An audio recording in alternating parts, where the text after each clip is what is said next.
Nós temos um grande problema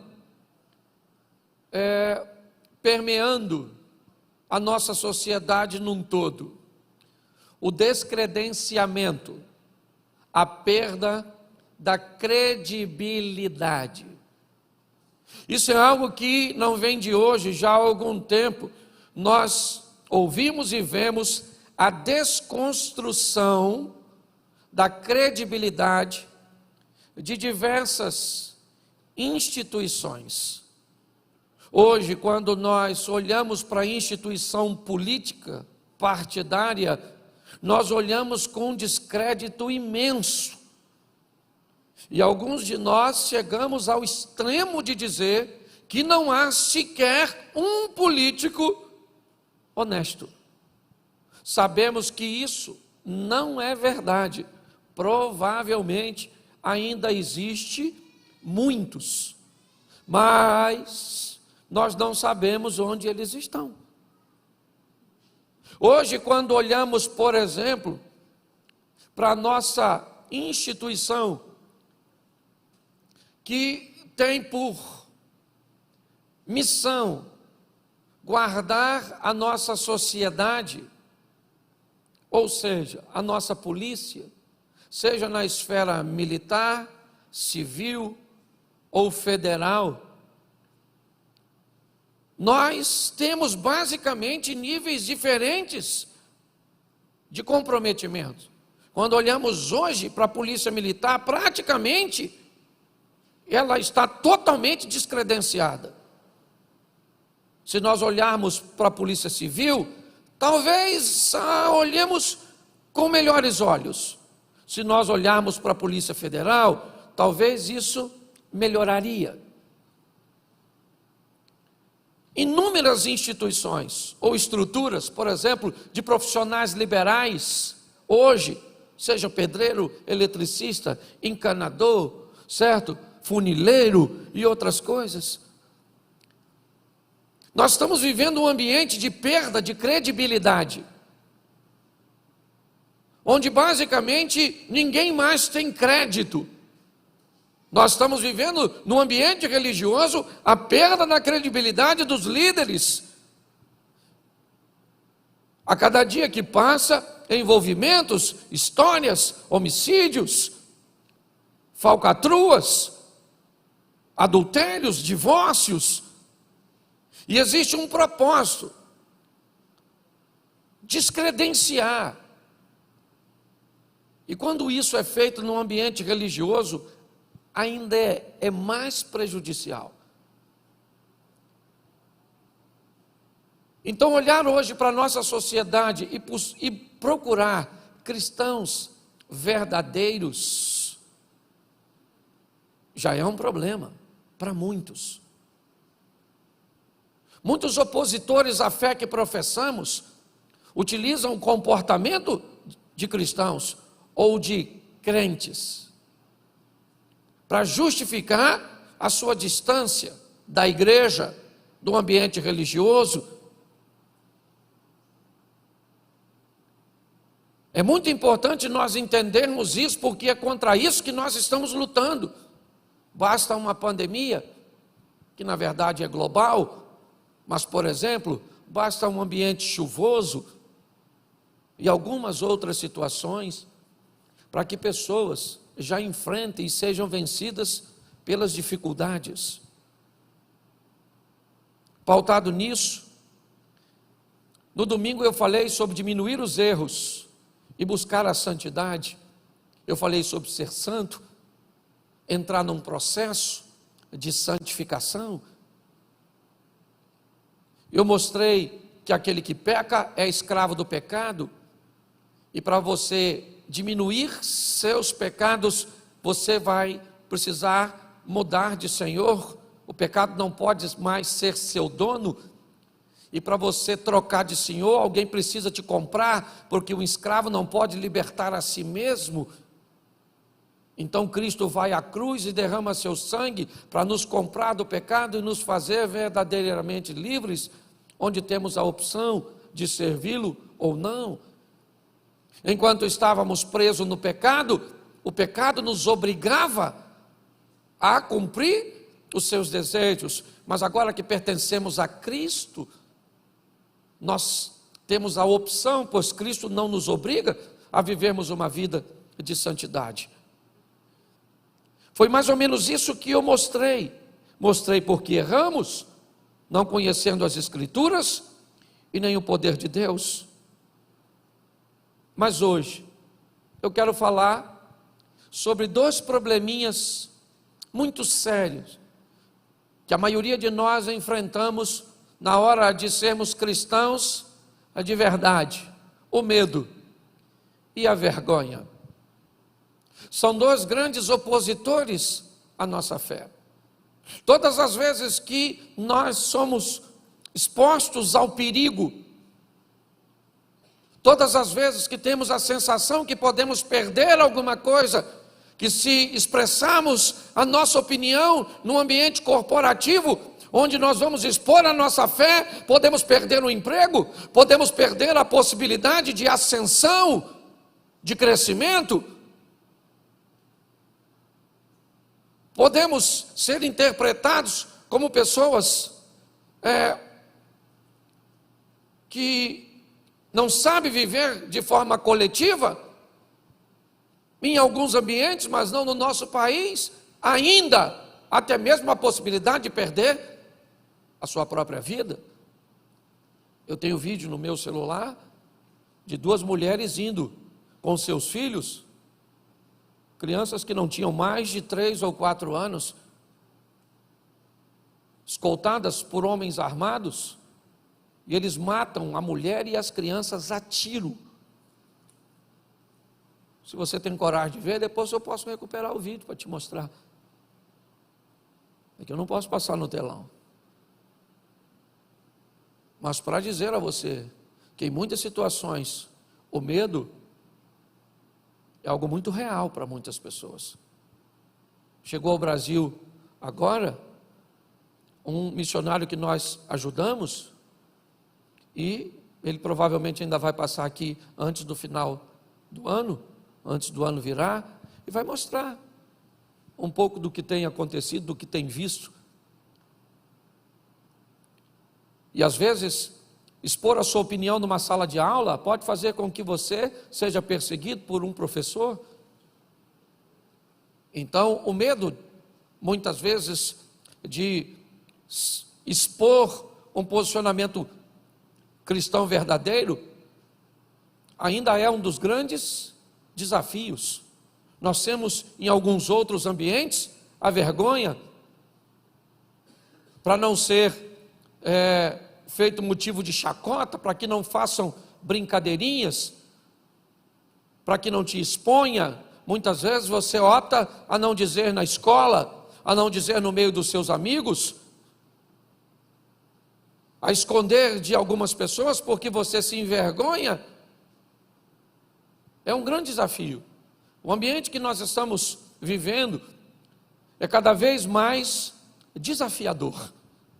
Por muitas vezes nós nos sentimos como Elias, e é só isso que eu quero conversar com vocês em poucos minutos, mas eu preciso ler 3 versículos narrados por um dos maiores profetas do Velho Testamento.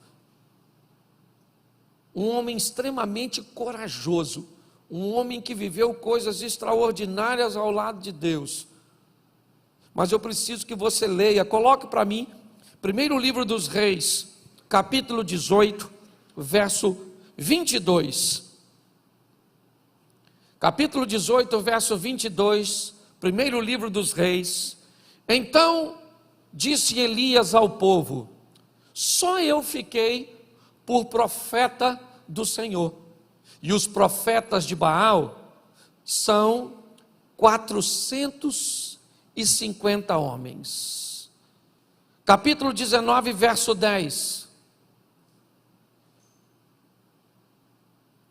E ele disse: tenho sido muito zeloso pelo Senhor, Deus dos exércitos, porque os filhos de Israel deixaram o teu concerto, derribaram os teus altares e mataram os profetas à espada.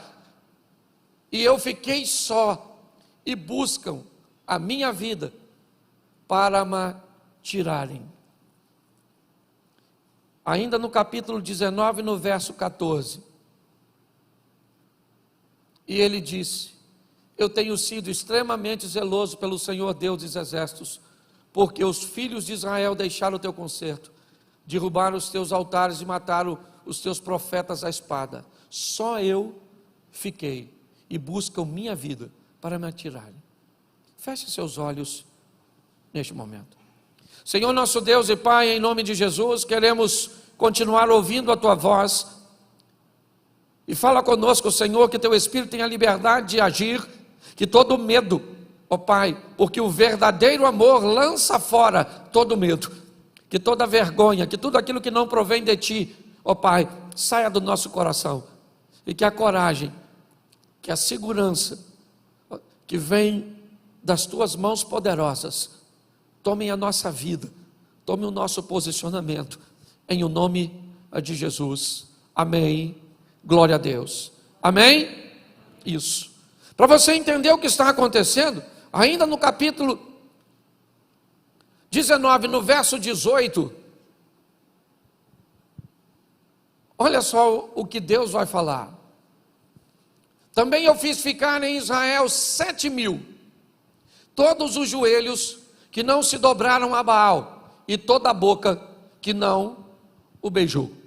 Preste atenção, porque o que está acontecendo com esse profeta não é muito diferente do que acontece conosco, do que nós sentimos em muitos momentos da nossa caminhada cristã, nos diversos lugares que compõem o nosso estilo de vida social. Nós estamos olhando Elias, o profeta, por 3 vezes, isso ainda é mencionado lá no Novo Testamento, em Romanos, mas por 3 vezes aqui, ele está falando sobre solidão, falando sobre um estilo de vida onde ele se sente só, onde tem poucas pessoas para oferecerem apoio umas às outras. Elias está se queixando de que o ambiente que ele está inserido é um ambiente tão contaminado, é um ambiente tão inapropriado, porque como alguém se sente só no meio de um povo que Deus formou? Esse cara não está na Babilônia, não está na Síria, não está na Pérsia, não está na Grécia, ele não está em Roma. Esse camarada, ele está em Samaria. É importante nós entendermos isso. Esse é o território do povo de Deus. Esse é o povo cujo qual Deus entrou com mão forte no Egito para tirar. Essa é uma geração mais à frente daquela que viu os milagres, que entrou em Canaã. Então esse camarada poderia se sentir sozinho em qualquer ambiente, mas não nesse. Esse indivíduo está dizendo: eu fiquei só, num ambiente onde só Baal tem 450 profetas, Azera tem mais 400, metade desse governo é pagão. O rei Acabe é casado com Jezabel, filha de Etbaal, rei dos Sidônios. O que nós estamos olhando é um ambiente totalmente hostil, inóspito, inadequado, que tem por propósito acovardar as pessoas, matarem os profetas, e aqui matarem no sentido literal. Hoje, o propósito também é matar, destruir a nossa fé, a certeza da vitória que Deus nos promete. O que eu quero expor para vocês hoje é que ser um cristão de verdade nunca foi fácil para ninguém, e não vai ser para mim e para você que as coisas vão facilitarem, ou vão serem facilitadas. Nós vamos precisar de postura e de posicionamentos, porque muitas vezes você vai olhar para a sua casa e vai se sentir sozinho. Por muitas vezes você vai olhar na sua família e você vai se sentir só. No seu casamento, você lutando sozinha. Pelos seus filhos, você luta sozinha. Por sua vida profissional, você luta sozinha. Você está recheado de pessoas, rodeado de pessoas, perto de você, mas que não estão comprometidas com o mesmo propósito. E pior, você vem para uma igreja, um ambiente onde você esperaria que todos que estivessem aqui estivessem intencionados em se relacionar com Deus de verdade, e você começa a descobrir que não é bem assim, que tem joio no meio do trigo, que tem cabrito no meio das ovelhas, porque não é fácil. Mas nós precisamos pegar exemplos, porque Elias disse: eu fiquei só 3 vezes, mas no verso 18 Deus falou assim: Elias, deixa eu falar uma coisa para você, eu conservei 7.000, o cara estava achando que era a última bolacha do pacote, e Deus está dizendo para ele: 7.000 eu separei, que não dobraram os joelhos, nem beijaram a Baal. Eu quero te dar uma notícia, por mais difícil que seja, e por mais solitário que pareça, você não está sozinho. Tem muita gente que está levando Deus a sério.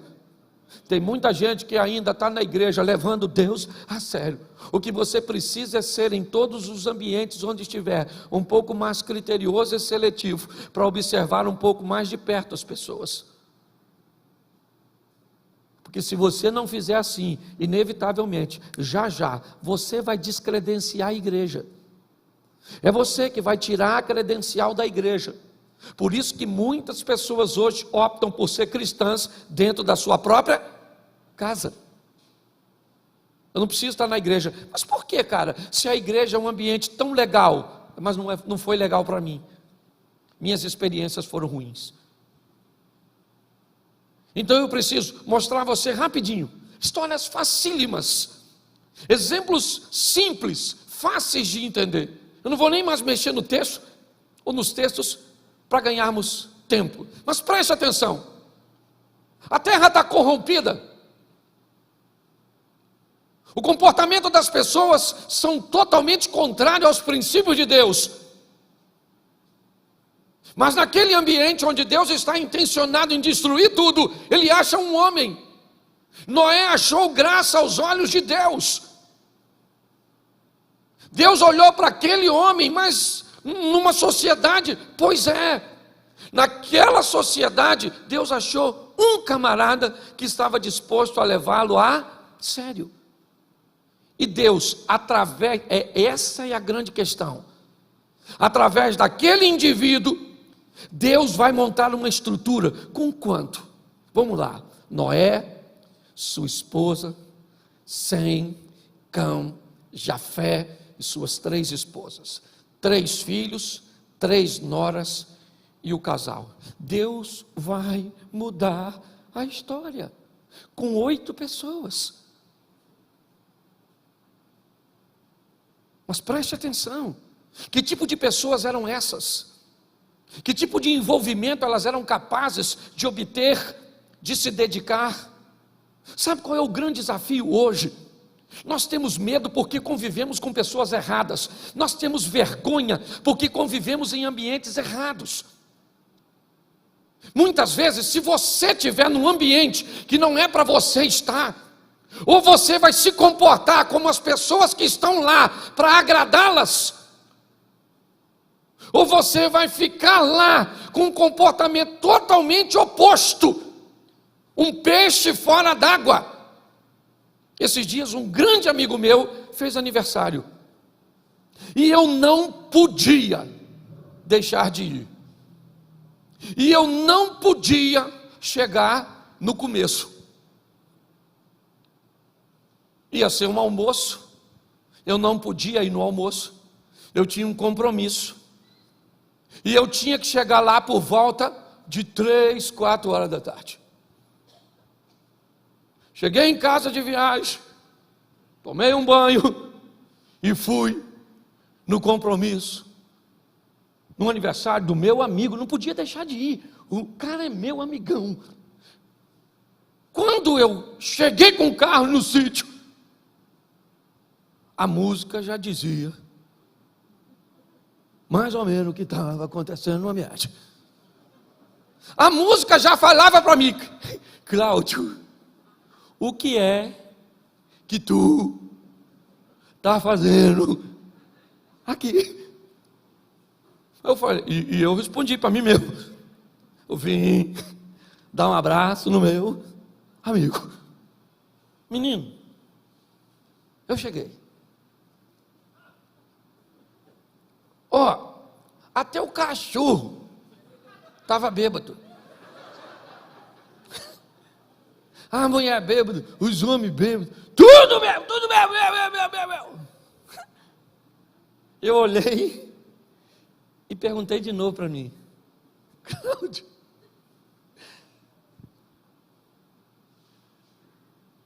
aí vem a turma da foto. Aí é que é maneiro. Didi, uma foto aí comigo? Aí eu tinha umas 50.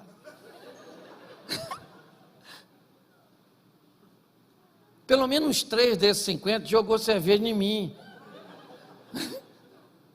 Entendeu? Aí tinha umas donas meio bagunçadas, olhando para mim esquisito.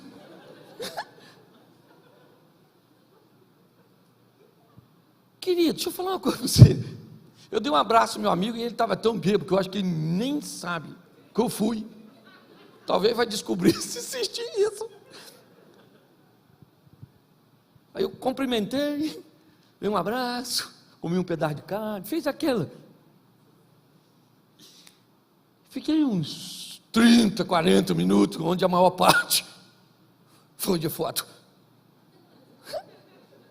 E aí eu pergunto quantas pessoas viram aquelas fotos e devia perguntar: o que é que o pastor Cláudio está fazendo num ambiente desse? Sabe por que às vezes nós não conseguimos ser santos? Profeta Isaías, capítulo 5 ou 6, certo? No ano em que morreu o rei Uzias, eu vi o Senhor assentado sobre um alto e sublime trono. A orla do seu manto enchia todo o templo. Os serafins estavam acima dele, cada um deles tinha 6 asas, com 2 cobriu o seu rosto, com 2 cobriu os seus pés, e com 2 voavam e clamavam: Santo, Santo, Santo é o Senhor dos exércitos, toda a terra está cheia da sua glória. Então os umbrais das portas se estremeceram com a voz do que clamava, e a casa se encheu de fumaça, e disse eu: ai de mim, que sou um homem de lábios impuros. Por quê? Porque habito no meio de um povo de impuros lábios.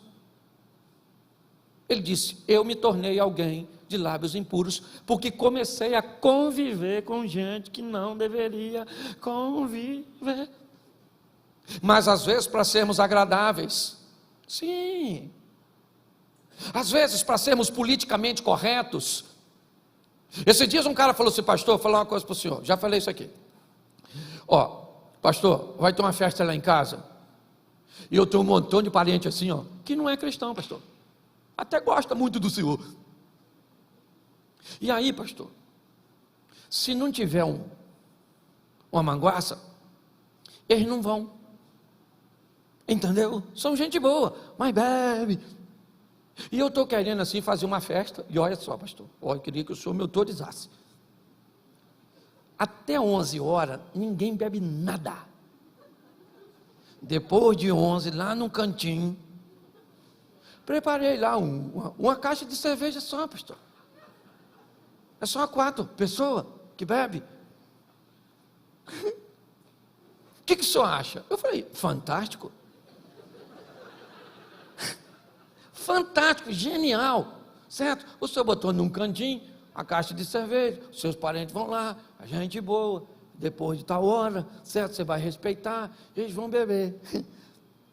Ele falou: o senhor achou? Eu falei: achei legal. Só queria fazer uma pergunta para o senhor. Quando o senhor vai na festa na casa deles, quanto tempo eles ficam sem oferecer bebida para homenagear você? Ele falou assim: homenagear? Eu falei, porque você vai botar lá para recebê-los. Então eu quero saber, de que hora a que hora, quando você vai na festa na casa deles, ele diz assim, não vão beber de 8 da noite até 10 da noite, só porque fulano vem. Ele olhou para mim e falou assim, ô pastor, ele me homenageia nada não? Eu quero é que dane-se. Eu não vou botar nada, nunca me homenagearam, por que eu vou homenagear esse? Se quiser ir, vai. Se não quiser, acabei com a festa. Sabe o que falta muitas vezes em nós? Nós temos medo de nos posicionar. Querido, você está se posicionando a favor de quem? Da palavra de Deus. Você está entendendo? Quem vai garantir esse negócio é Deus. Você só tem que entender que não vai ter muita gente. É pouca gente. Pare de querer ser ovacionado por uma multidão, porque não vai rolar, querido. O mundo jaz no maligno, entendeu? Então, se você vai agir certo, não espere bandeiras.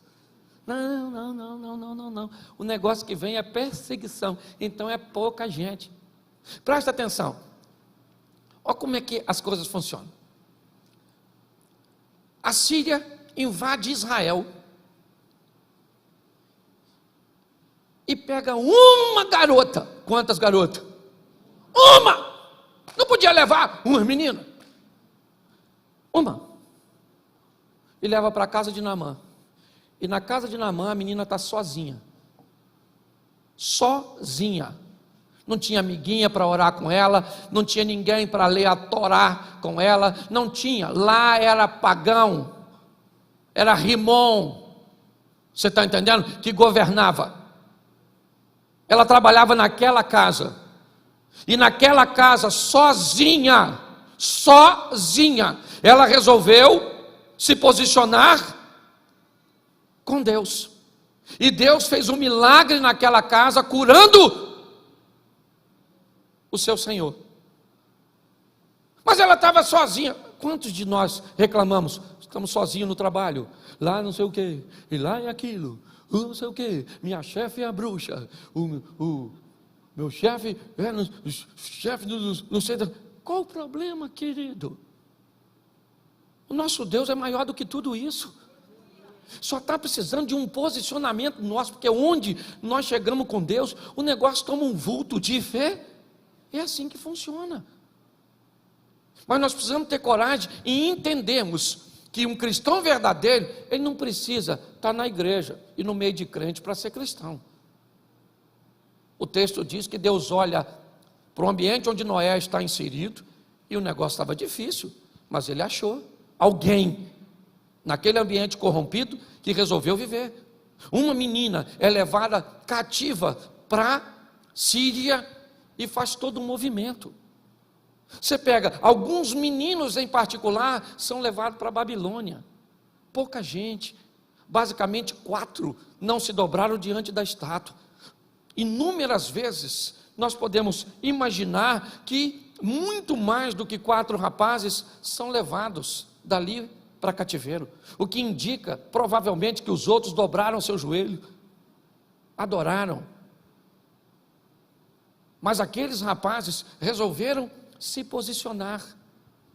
Todas as vezes, quer no Egito, quer na Babilônia, quer na Pérsia, quer em Roma, já lá no Novo Testamento, nós vamos ver pessoas que resolveram assumir uma postura e manter um estilo de vida de integridade, que fazia com que Deus se manifestasse no meio daquela história e mostrasse para todos quem Deus era na vida de pessoas simples. O que nós precisamos é entender que Deus não muda, nele não há sombra de variação. Ele não é homem para que minta, nem filho do homem para que se arrependa. O que está acontecendo não é que Deus não age, é que nossas ações não viabilizam o milagre que precisa acontecer. Está na hora de nós assumirmos um compromisso com Deus. Uma postura que diga: que estilo vai ser meu casamento? Que estilo, perdão,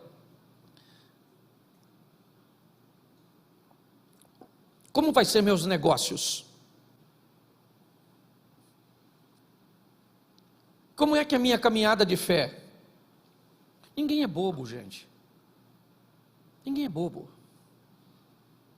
Todo mundo sabe como funcionam as coisas. Vocês estão aqui caminhando comigo, mas está todo mundo de olho em mim. Nas pessoas que sobem aqui. Muitas vezes eu sofro pelo mau comportamento de pessoas que sobem aqui, mas que não tratam bem suas esposas, que vivem debaixo de uma hipocrisia, de que não pagam os outros, e que não vive assim, não vive assim, e pessoas que caminham conosco, porque está todo mundo de olho na gente. E se você pensa que envergonhar a igreja é o pior, não, é envergonhar o Senhor. Está na hora de nós sermos crentes de verdade, de nos posicionarmos para mudar a história da nossa nação, para mudar a história da igreja. Nós estamos precisando viver isso. Ah, pastor, mas é um ambiente desafiador, com poucas pessoas? Sim. Isso é uma grande verdade, mas é possível. E o que isso pode fazer na minha e na sua vida? Criar um ambiente extraordinário de milagres, de resultados extraordinários. Eu não tenho nenhum problema com pessoas que vêm em busca de soluções materiais para a sua vida. Não, nosso Deus é misericordioso, Ele é dono do ouro e da prata, Ele abre portas onde portas não existem, Ele abre janelas dos céus, Ele é um Deus provedor, é o Jirê, Ele é o Rafá, Ele cura, é o Deus de paz, e tudo isso é verdade. Mas a minha pergunta, a pergunta que tem permeado a minha mente é: se Jó, que era um cara igual a mim, que é igual a mim, ninguém vai dizer que Jó era melhor que eu. Não tem essa, irmão. Entendeu? Ninguém. Se você acha que Abraão tinha alguma coisa melhor que você está enganado. Se você acha que Elias, que Moisés, que Pedro, que Paulo, não, era gente igual a gente, igualzinho, não tinha nada de diferente. E por que é que essas pessoas viveram tudo isso? Por que é? Por causa do estilo de vida que resolveram viver com Deus. É só isso. Sabe qual é o grande desafio? É que nós lemos um livro e temos inúmeras experiências alheias neste livro, mas quando chega o momento de transportar essa história para a minha casa, para os meus negócios, para a minha igreja, para a minha vida, para o controle emocional que eu preciso ter, aí parece que tem algum problema, porque parece que isso é uma história é uma ficção, é uma brincadeirinha que eu venho para a igreja para ouvir essas historinhas, e que são muito agradáveis quando fala sobre derrubar gigante, sobre fornalhas, sobre vitórias, sobre campeões, mas a maior batalha que nós temos é contra o pecado. A maior batalha que nós temos é para alcançar a santidade. Aí você olha para um adolescente, não tem força. Você olha para um jovem, não tem força. Ou é medo, ou é vergonha. Aí você olha para um casal, ou é medo, ou é vergonha. Aí você olha para alguém na faculdade, ou é medo, ou é vergonha. Vai numa festa, é medo ou é vergonha. Vai fazer um negócio, sempre as pessoas estão acuadas. Medo ou vergonha estão impossibilitando essas pessoas de viverem o extraordinário com Deus. Nós precisamos hoje assumir um compromisso. E sabe qual é o maior desafio do meu ministério? É que eu estou saindo daqui para pregar as palavras que eu estou pregando aqui, e ninguém quer mais me ouvir.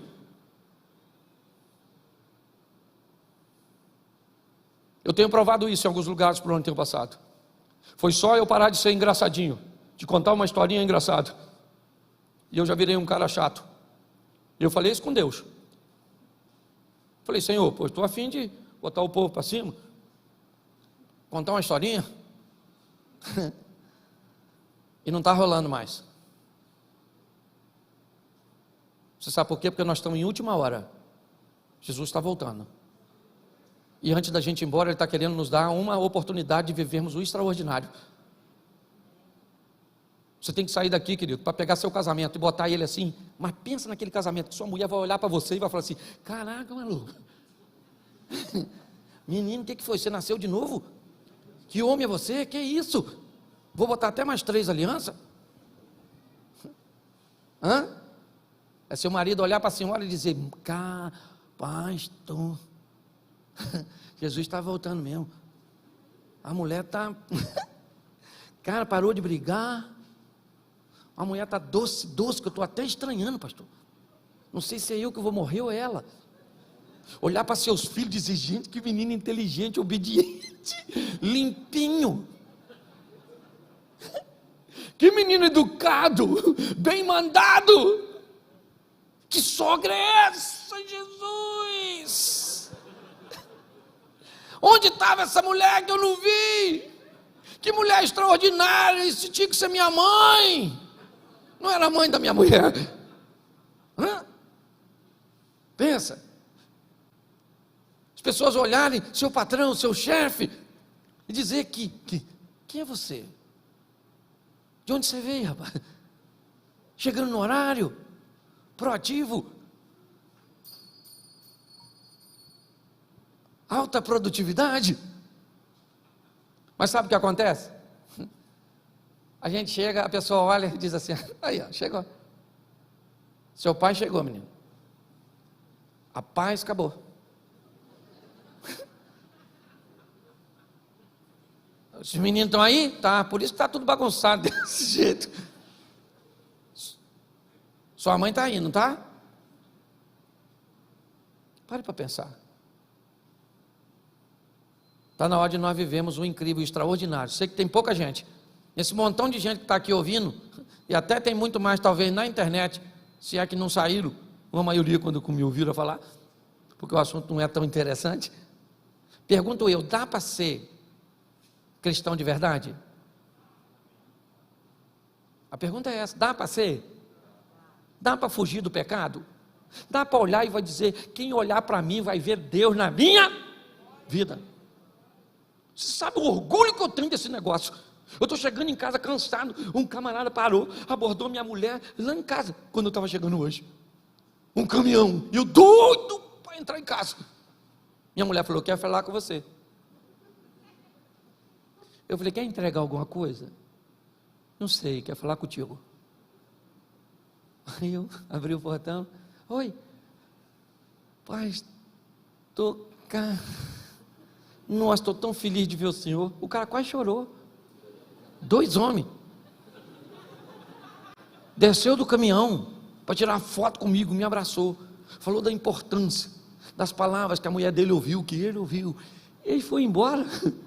Eu falei: Senhor, que maneiro. E eu nem queria atender o moço. Então deixa eu falar uma coisa para você, certo? O que falam de você quando você não está perto? Não precisa falar não. Hã?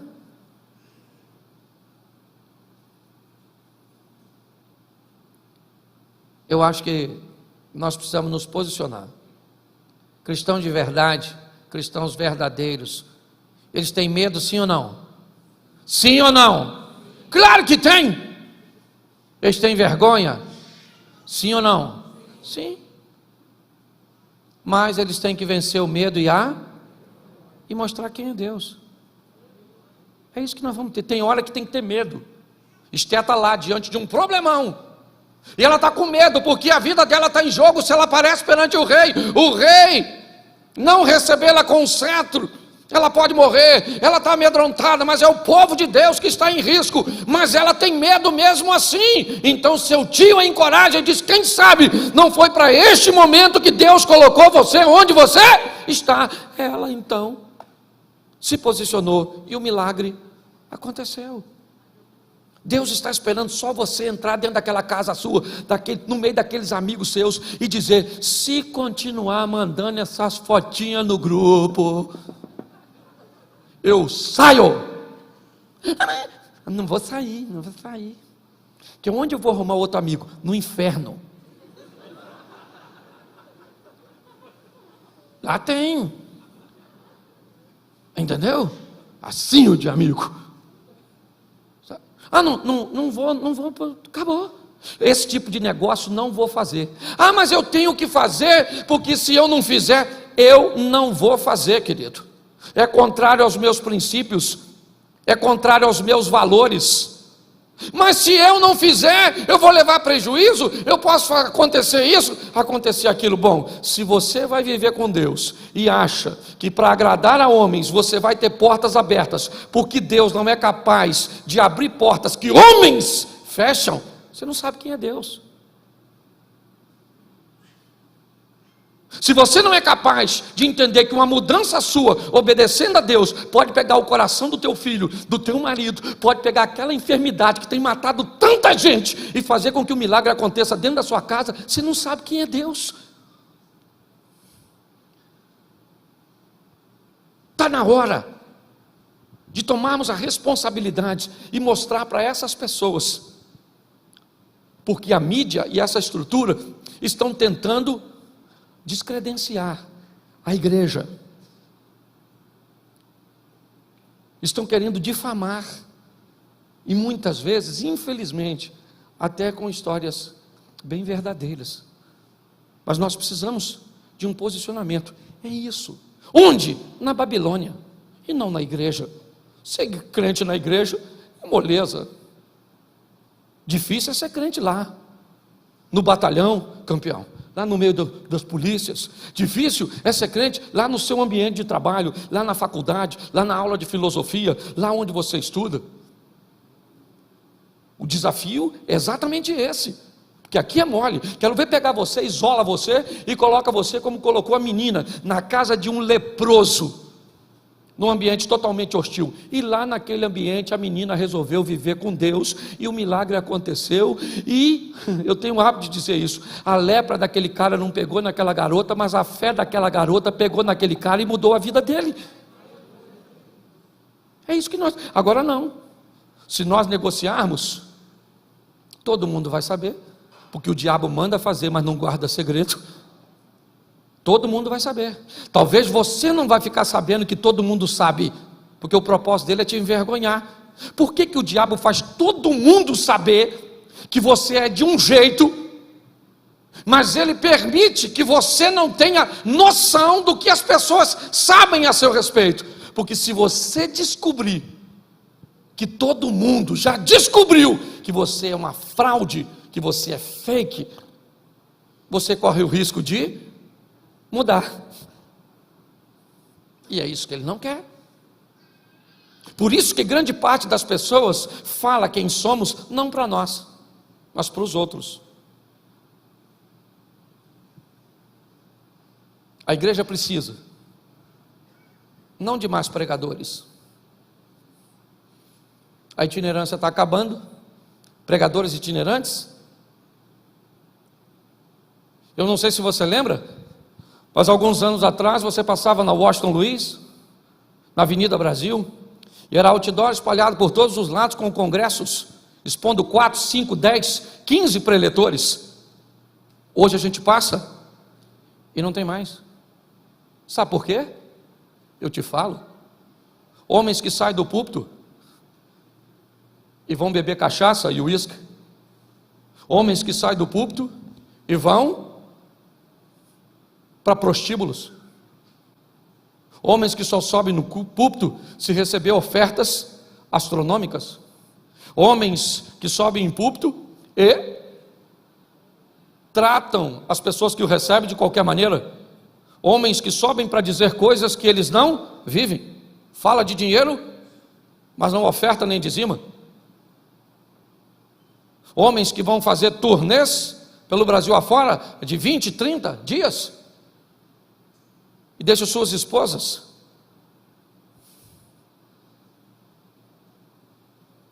Pastor, tem tudo isso? Tem. Mas tem muita gente séria, comprometida com Deus, que sai do joelho para o altar, que não cobra R$1 para pregar, que trata todo mundo bem, que não é um profissional do púlpito, mas é um ministro do evangelho verdadeiro. Mas pasmem vocês, por causa desse grupo, o ministério itinerante, e eu posso dizer para você, hoje não sou mais o primeiro a nível de mais convites, mas já cheguei a receber, no auge do meu ministério, mais de 150 convites por dia, para pregar no Brasil e fora do Brasil. Abner caminha um pouco e sabe do que eu estou falando. E sabe o que é isso? Uma instituição sendo descredenciada por um grupo. É isso que nós estamos vivendo. E sabe o que é pior? Estão descredenciando Deus do coração das pessoas, por causa do comportamento de algumas pessoas que se dobram, que negociam, que abrem concessão. O meu pedido a vocês aqui hoje, não de Deus, o meu, é de socorro. É de socorro. Porque o que estamos precisando são pessoas que sejam enviadas, saiam daqui agora. Porque eu estou falando aqui 300 pessoas, 400, talvez. Mas se cada um de nós sairmos daqui, para mostrarmos para as pessoas que estão ao nosso redor, quem é o nosso Deus, esse jogo vai virar. Esse jogo vai virar. E aí uma carta, ou melhor, um texto escrito, e eu fecho aqui.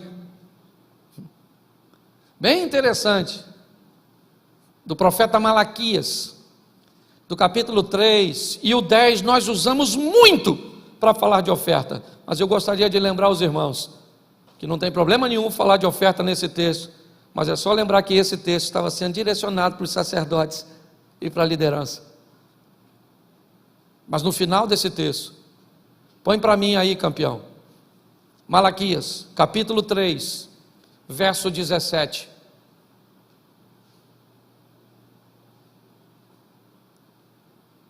E eles serão meus, diz o Senhor dos Exércitos, naquele dia que farei, eles serão meus, diz o Senhor dos Exércitos, naquele dia que farei, serão para mim particular tesouro, poupa-lo-eis como um homem poupa o seu, ou o seu filho que o, verso seguinte, então, vereis outra vez a diferença entre o justo e o ímpio, entre o que serve a Deus e o que não serve.